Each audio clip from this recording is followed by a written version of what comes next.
Harka fuune kabajamtoota daawwattoota keenyaa kun qophii akka feeteeti. Qophii akka feetee keenyaa yaada garaagaraa kaafnee irratti mari'annaa deebii irratti wal falmina. Yaadni gamaa gamanaa yaadni tokkochi yaada deeggarsaas mormiis qabaachuu danda'a. Gamilachuu sababa isaanii dhiyeeffatu mormuufis deeggaruufis jechuudha. Kaayyoon isaatis yaada waltajjiitti baasuudha. Yaadni tokkochi kallattii lamaan ibsamuu akka danda'u agarsiisuu jechuudha. Har'a keessummoota lamaaf dheeranneerra Anwaarii fi Bosonaa. Isaan lamaan yaada globalizationin biyyoota hiyyeeyyii miidhaa jira kan jedhu irratti wal falmu. Globalizationin biyyoota hiyyeeyyii miidhaa jira. Anwaar ati maal jedha? Miidhaa hin jiru jedha. Osoo miidhaa jirallee hin jirullee jedhe waa takkiitti irratti wanni kaasuu fedhu waan nafni waan taateef. Waraana addunyaa lammaffaa irraa kaasee wanni kun deemaa ture yaadni kun jedhee bara 1990 ammoo akka warra faranjiitti dhiibbaan isaa lafa qabataa dhufe. Miidhaa akka jirullee osoo beekte waan nafni waan taateef isa dandamachuuf carraa godha malee miidhaa jira jedhaniitiin balaaleffachuun hin ta'uu kan jedhu irraa miidhaa hin jiru kan jedhu. Akkamitti globalizationin biyyoota hiyyeeyyii miidhaa hin jiru jechuudha maali sababni? Akkana haa goonu. Jalqabuu biyyoota adda bakka sadiitti haa qoodnu. Warri addunyaa duraaniin addunyaa tokkoffaa lammaffaa sadaffaa amma immoo hooyyessaniiti addunyaa guddataa jirtu, addunyaa ce'umsarra jirtu, addunyaa guddatte jedhanii kaa'aa jiru. Sadiin irrattu dhiibbaa qaba. Sadiin kanarrattu jalqaba kanarrattu wanti walii galamuu qabu. Garuu kan nafni wanta jedhee fi fakkeenyaaf carraa hojii haa fudhannu. Carraa hojii biyya addunyaa kam keessa deemtee argachuu dandeetta. Yoo maal taate kompiitantii yoo taate yoo ati nama cimaa taate yoo hojiidhaan of ga'umsite jechaadha. Biyya hiyyeeyyii keessaa illee ba'anii. Lammaffaa teeknooloojii haa fudhannu. Teeknooloojii oomishaan jirtu biyyoonni guddataa jiran hiyyeeyyii kan jedhurraa gara guddataa jiranitti adeemutti biyyoonni sun teeknooloojiin kan dhufuuf dur turee dhufuu danda'a. Har'a garuu har'a Ameerikatti oomishamee torbaan boodaas jira. Globalizationii waan fideedha. Isa kana afaan Amaaraatiin duulaawwinnatti jedhaniini nuti illee globaalummaa jennuun yommuu afaan Oromootiin waan biraa moggaasnu nu barbaachisa maqaan isaadha. Maqaan wanti nu barbaachise waan kana nu barbaachisa waan ta'eef. Globalizationii faayidaa qabu kana dhiisii dur sooshaalizimii kaapitaalizimii kan jedhu illee warri zimii sun hundi isaanii dhufee nurratti fe'amaa ture. Saniyyuu furaa dandamachuu hin dandeenye. Globalizationii kun ammoo faayidaa sii qabatee dhufa. Barnoota sii qabatee dhufa. Mana kee teettee kompiitaraan digirii biyya biraatti barachuu dandeetta har'aan ta'a. Ameerikaa teetteetiin Indiyaatti doktoroonni dhukkuba wal'aanuu danda'u. Inni kun hundi waliin dhufe globalizationii haan dhufe. Faayidaawwan kunniin biyyoota hiyyeessa keessa illee dhufu. Itoophiyaa fudhannu. Jaakumaan fakkeenyaaf dhufeera. E-platformii fidee elektiroonik platformii fidee dhufe. Jaakuma jechaan daldala elektiroonikii hojjetan namni kun. Nu bira gahee namni filannoo waan ati qabdu takkittiin isa san dandamachuudhaaf of ga'umsu qabeenya kee haalaan itti fayyadamuu danda'udha. Yoo itti fayyadamuu hin dandeenye balaa qabu beekamaadha.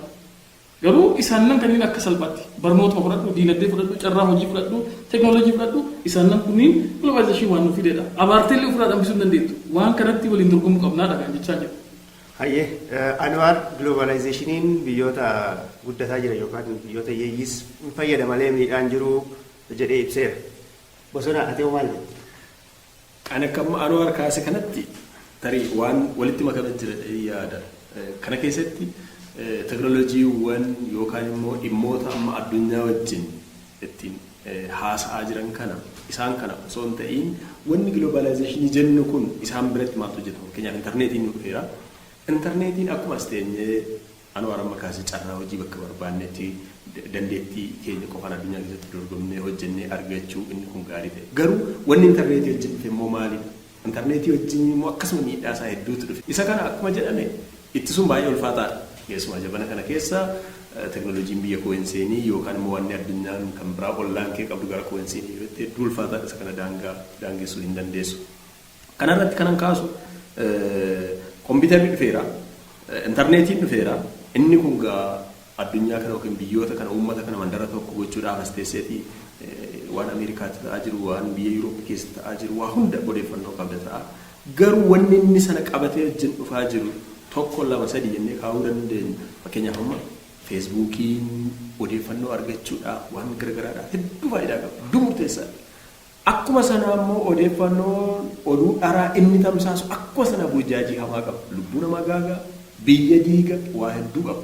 Isa kana wajjin qabatee wanni deemu akkuma globalizationin kun teeknooloojiiwwan adda addaa kana qabattee deemtu amantaa irratti dhiibbaa inni qabu safuu aadaa uummata kana irratti wanti inni qabatee dhufu akka addunyaatti jechuudha. Sababni isaa har'a teessee waan biyyoota kam keessatti ta'e tokko gaafa guyyaa lammaffaa bariitu sana biyya keetti galchuu dandeessa. Miidhaasaas hamaasaa jechuudha. Kanaaf gara kana maddiidhaan dhiibbaa qabaan jedha. Egaa globalizationii yookaan immoo waan teknooloojii addunyaa irra ta'aa jiru kana ittisuunis waa gochuunis hedduu ulfaataadha. Miidhaasaa wajjin gahu.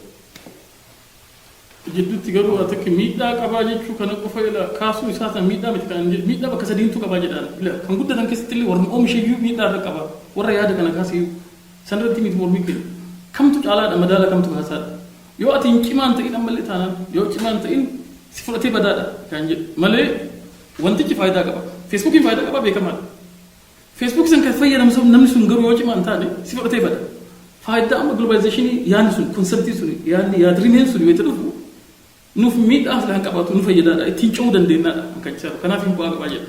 Hayyee globalizationii gaafa ibsinu wanta kalama qofaan du'a baay'ee of keessaa qaba.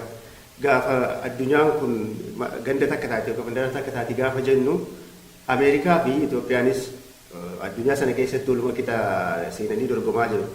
Itoophiyaan hiyyeettiidha, teeknooloojiin qabdu, diinagdeen ishee dadhabaadha, waan hundaanuu isaaniin qixaa miti. Garuu globalizationii keessatti lamaan isaatti qixa dorgomuuf deemu jechuudha. Osoo waan qabaatiin gabaa fakkeenyaaf gabaa warri dureessaa waan baay'ee qabatee bahu keessa yoo baate isaan waliin dorgomuu dandeessa. Waa'ee dhaabbata biyyoota gamtoomanii haa kaasu kan osoo saniin sayyuu dura. Dhaabbanni biyyoota gamtoomanii biyyoota kanneen addunyaa kanneen waliin qabee biyyoota muraasaan alatti miseensa godhatee waliin deema. Martuu nuti miseensaa jedhu garuu miseensi shan qofa anaaf.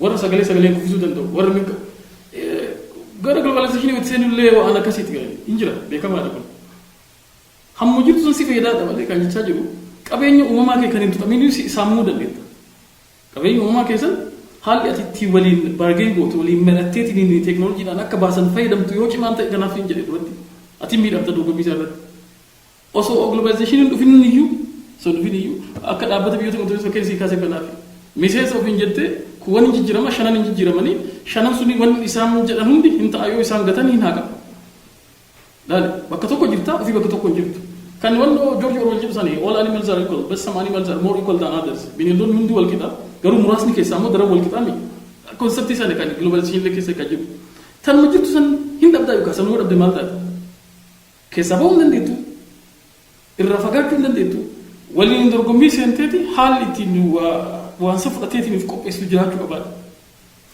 Asirratti ammoo fakkeenyaaf kan dhaabbata biyyoota gamtoomanii yoo fudhanne biyyoonni kun biyya mirga sagalee kuffisuu ofii isaanii bakka tokkotti gamtaa uummatanii isaan qabu warri kaan sanayyuu gochuu hin danda'anii haa ta'u garuu dhiibbaan isaan jala jiru immoo madaaluu hin dandeenyudha dhiibbaan achi jala jiru akkaataa kamiin fudhachuu dandeenyaadha fakkeenya kaasuu dandeenya biyyi Tarkii Liibiyaatti waraana koo ergaatti paarlaamaa biyyattiin mirkaneessite. Ardii kana kan bulchaa jiru immoo gamtaa Afrikaati. Gamtaan Afrikaa waan sanarratti waan takkan dubbanne. Kana yoon jedhu biyyi Tarkii biyya biraati kan isheen jirtu ardii biraati jechuu kooti. Gara ardii ishiitti ergamuudhaaf loltoonni biyya ardii biraa ergamuudhaaf yoo jiru gamtaan Afrikaa waan tokko dubbachuu hin dandeenye. Kana kan fide tokkoffaa humni achi keessa jiru. Kanallee jala dhaabatanii dubbachuu kan hin dandeenye. Inni biraa immoo asuma keessa globalizationii guddaa as keessa jiraachuu danda'a. Hanga amma biyyoonni Afrikaa amma jiran kun sammuudhuma isaaniitiin teknooloojii qofaa miti bitamaniiru warra gurguddaa kanaaf sin jechuu kooti. Biyyoonni Afrikaa of danda'anii ofii isaanii dhaabatanii kana kan taasise immoo maalinni aadaa isaanii gaddisiisan. Akkasin turre koloniidhaan dura akkasin turre yoo barbaadan meeshaa aadaa qabanii maal qabanii hedduu jajjaboo turan. Ijibshaanota durii fudhachuu dandeenya gama qaroominaatiin jechuu kooti. Isa kana hunda gaddisiisaniiru. Warri amma nuti qarooma warra akka Iraaq keessa warra akka Iraan keessa yeroo sana addunyaan waa'ee barreeffamaatiin waa'ee teknooloojii garaagaraatiin amma jajjabaatan isaan kun keessumaa biyyoonni gara lixaa erga jabaatanii waan sana akka gaddisiisaniiru. Inni kun nuyi akka kasaaraatti kaasuu dandeenya. Kanaaf kana yoo ilaalte akkaataa kamiin wal madaalchisnee yookiin hojjechuu dandeenya inni waan tokko ta'ee garuu bu'aan inni fi kasaaraan inni fide yoo ilaalle. Maamii waa takkiitti nammallee asirratti na dhibdu jira. Chaayinaa fudhannu. Chaayinaan uummata aadaa ofii hin gatiin uummata rakkoon biraa jira tokko jirtu achi keessaa fudhannu. Chaayinaan dogongora fi maalii isii waliin illee the second largest economy on earth.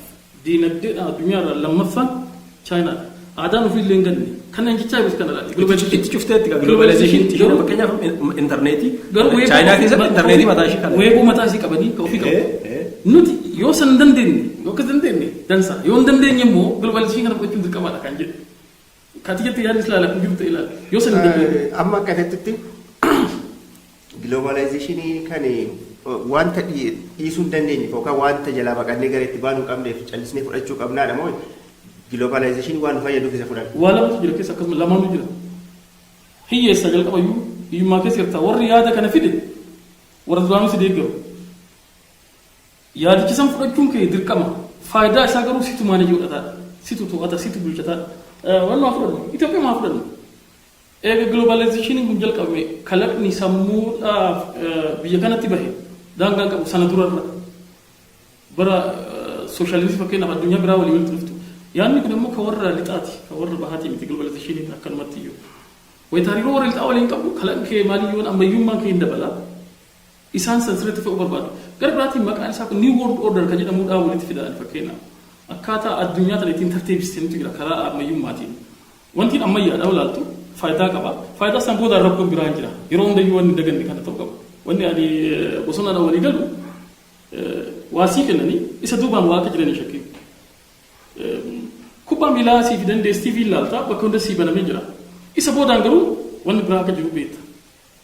Ati ijoollee ta'e ispoortiitti guddifachuuf galgalchite advaanteejii keessanii yoo maaneeji goonee ispoortii qabnee ijoollee xiqqeenya irraa guddifnee kallattii sanii deemne deestiiviin maaliidhaan ispoortii sallaalaa guddattee ijoolleen ta'e cimtuudha ispoortiin dorgomtuu taatii milkaa'oo ta'uudha. Ati hojjettee. Isaan sana boodaan diinagdee isaanii hojjetaa jiru si jala kaa'an. Isaan diinagdee kennuun dirqama deestiivii ka oomishuu isaanii maal goota saatalaayitii kan kee qabdu ati fi keetii maal hojjettaa. Asuma Itoophiyaa keessatti yoo fudhanne akkuma saba Oromootti haa kaatu fakkeenyaaf yeroo irreechaa maaliif uffata aadaa kana uffannanitti jechuun uffata suufaan waan garaagaraatiin bareednee dhaquu dandeenya gara sanatti. Amma yaadni keenya achirratti gaafa irreechaa gaafa cidhaa gaafa jila garaagaraa uffata aadaa uffachuun kun maali? Gara aadaa keenya durii gara sanatti deebi'uudha. Maalifi waan addunyaa waan barri fidee nutti dhufe kun hedduu nu baasu inni nu miidhaa jennee kana jalaa dhiyeessaa jira. Wanni barri fidee maal bilisoomsee akkam goona feesbuukiin fakkeenyaaf osoo feesbuukiin jirre Oromoon tokkoffaa dafee yeroo kana hanga hojjedha akkam jetta kanaaf. Maal jechuun waan ammayyi barri kun nuu fide dura bilbila iyyuu ka aadaa sanuu waan jennu bara amna irratti yuunivarsiitii ta'e moobaayilii haga nagoo tokko nama qabate yoo arge moobaayilii qabateedha bara bilbilaa jenna yaadne maali waan ammayyaa wayiiti.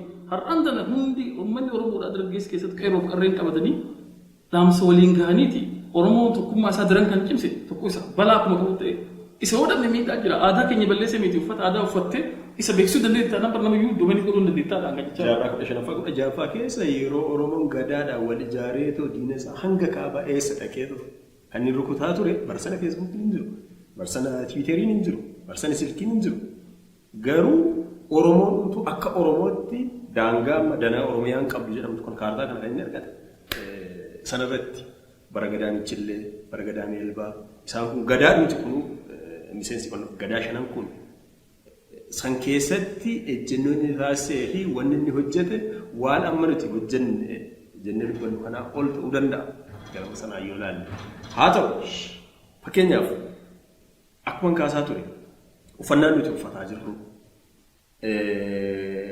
dabbasaan rifeensaa nuti uffataa jirru waanumti hundi amma nuti agarsiisaa jirru tokko waanuma dhuftee abaabayyuu akaakayyuu hin qabnee fi waan nuti hin qabne keessaa bahaa jira. Biyyumti kun iyyuu immoo biyya Oromooti yookaan biyya Itoophiyaati ardii Afrikaa keessa jirra jennee waan ittiin dubbannu tokko dhabuuf deemaa jirra. Maaliif waan keenya hunda gadhiisne jechuu kooti. Egaa akkas yoo ta'e tarii osoo asumatti waan ofii keenya kalaqneetoo waan hojjechuu dandeenyu tokko yookiin immoo as keessa wanti ka'e tokko jiraate gaarii kan nuti alaa impoorti goonee fudhannu kana isaan kanatu hedduminaan miidhaa jira. Garuu bakka kanatti wanta garaana nyaatteef soojjuu ta'e seera. Meeshaa nuuf fidanii dhufe teekinooloojiin kun nu dhufee jira. Saba globalizeeshin dafee nu dhufe waan taateef. Isa sanitti aadaa keenya addunyaatti beeksisuu maa dadhabne meeshaa qabanne meeshaa qabnaati. Meeshaa sanaan of beeksisuu maa dadhabnee dhiifne nutiidha. Wanni suni faayidaa qaba nuuf. Qawween faayidaa sii qaba. Qawween hammeenyas qaba miti. diin ofirraa akka eeduu fi qawweechi yoo nere anaaf sitti kan hojjeefnu fi miti. Televiziyoona nu fidan televiziyoon durii tokkicha argattanaan ganda kee hunda warra televiziyoona qabu bar sooressaa jetta. Har'a garuu inchii 54 maalii qaba jetta malee TV tokkicha ganda tokko keessa jiran jettu. TV sanatti fayyadamnee nuti maaliif aadaa keenya jiratti deebiitu dadhabne maaltu inni dhoogineedhaan jechaa jiru. Uffata aadaa keetii uffattee TV nuti dhiyeessin hin jenne haala nuti dhiyeessinuudha malee kan ta'e akka kanaan dura leenjisaa wayii nu leenjisu maal jedhe seeta. Keekii faranjoonni miidiyaan biyya Afrikaa keessattuu Itoophiyaa qamadii tana affeeleetiin inni shumoo godhee mulloo godheeti sitti kenna. Warri BBC qamadii sana yookiin warri Aljazeera warri CNN keekii godhanii sitti kennu. Oo inni jettee nyaata. Qamadii ta'uu konteenii isaa tokko siif lama hidhu. Haallutti pireezanti goonutu akka uffata keenya isaa sammuu keessa hin goone malee addunyaa irratti uffata aadaa Oromoo uffattee mucayyoon Tigraayisuun dorgomtee mo'atte uffata nuti promoot godhuu dadhabneedha. Meeshaan jira. Globalization ganda waliin dhiyeessee ganda hunda biyya guutuu tokko nu godhee mandara tokko taa'eerra waa'ee keenya himachuu nuti dadhabeedhaan kan jisaa jiru. Asumarratti mee gara wanti gochaa deemnuti. Amma globalization wanta bu'aa inni fide keessaa tokko teekinooloojiidha. Akka durii fira kan ta'e barbaaddas ganaa deemtee miila dhaqxee dubbistee deebituu guyyaa meeqa karaa bultee dhaquu si barbaachisu bilbiltee argitaa waan Ameerikaa jiru beekuu barbaadde televiziyoonii irraa oduu laaltaa. Wanti baay'een isaa tiraanspoortii yoo fudhatamu geejjibni akka durii ittiin hin deemtu xayyaaraan deemtee sa'aatii gabaabaa keessa bakka barbaadde jettee galte kun faayidaa miti. Akkaataa faayidaa isaatti ibsinutu jira. Akkaataa faayidaa isaa itti ibsinuu fi miidhaan inni fidee dhufu immoo ilaaluu dandeenya. Fakkeenya isii fudhachuudhaaf uummanni bosona Amaazoon keessa jiraatan jiru har'a uffata kan hin uffanne, homaa takka kan hin qabne, teekinooloojii takka kan hin qabne, bishaanillee baala mukaatiin kan isaan dhuganii maa takka kan hin qabne jiru achi keessa. Uummata sana addunyaan eegumsa gootee fi uummanni sun nama warra kaan wajjin wal arganii jireenyi isaanii akka duraa hin banne kan burjaajonni ittisaa jiru. Jireenyi isaanii kan akka jiraatan.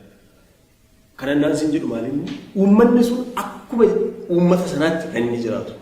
Amma rakkoon keenya nuti saba Oromoo taane yookaan immoo Itoophiyaa taane yookaan Afrikaa taane akka warra UK'tti yookiin akka Jarmaniitti yookaan akka Ameerikaatti akkasitti jiraachuu qabnaas jennu sana yaadne.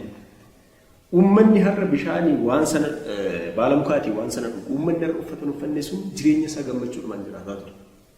Tokko barri fideen kun waan inni itti galeetoo aadaa isaa safuu isaa eenyummaa isaa jalaa sarbeeru hin jiru. Duratti yoo fudhatte namni sobuun namni waan hin taane namarratti safuu guddaadha qaanii guddaadha. Amma qaaniin kun badaa jira. Labata kana keessaa badaa jira. Tarii labata lama sadii dhufu kana keessatti immoo maal arguuf akka deemaa jirru arguuf ta'e. Kana hunda kan fidaa dhufu waan biraa miti. Waan barri fidee kana jechuudha. Isa kana qabateeti. Oromoon gara deebi'ee waa'ee Oromoo kana jedhu waan sababa kana keessa jirruufi. Bara xiyyaarri otoo hin jiraatiin bara fardaan lole sanas jechuun bara fardaan deemu sanas bara gaangeedhaan deemu sanas bara harreetti fe'atee midhaan gabaa geeffatu yookaan immoo tajaajila geejjibaatiif oolchu sanas akka saba tokkotti akka nama tokkotti uma jiraate tarii manni yaalaa babal'ateera. Manni yaalaa babal'ate maddiitti jechuun tajaajila teekinooloojii sii kaasuufanii namni tokko duraan jiraate waggaa 70 waggaa 80 waggaa 100 meeqatti du'u. Har'a bara buufanni fayyaa hospitaalonni tajaajilonni bara hedduu jiraatan namni tokko waggaa 50 waggaa 60 baay'ee. Dari warra Jaapaanota kan walitti jira jiraachuu. Isa kana naan siin jedhu maal inni dhibeewwan akaakuuwwan dhibee amma dhufa. Kan duraanii sana caala meeqa daran heddummaatan jiru. Kanaaf nuti maal jechuu barbaadeen dirqama akka warra Ameerikaa yookiin akka warra UK yookiin akka warra Jarmaniitti xiyyaaraan isaa wajjin deemuu qabna jennee maaliif yaadnaa?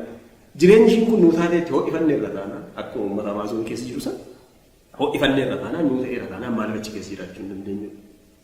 Teekinooloojii biraa yookiin inni kun gaariidha jennee ofitti finnee miidhaasaa caala waan nu miidhu sana gochuu jechuu kooti. Amma uummanni Amaazoon keessa jiru rakkadhee hin jenne.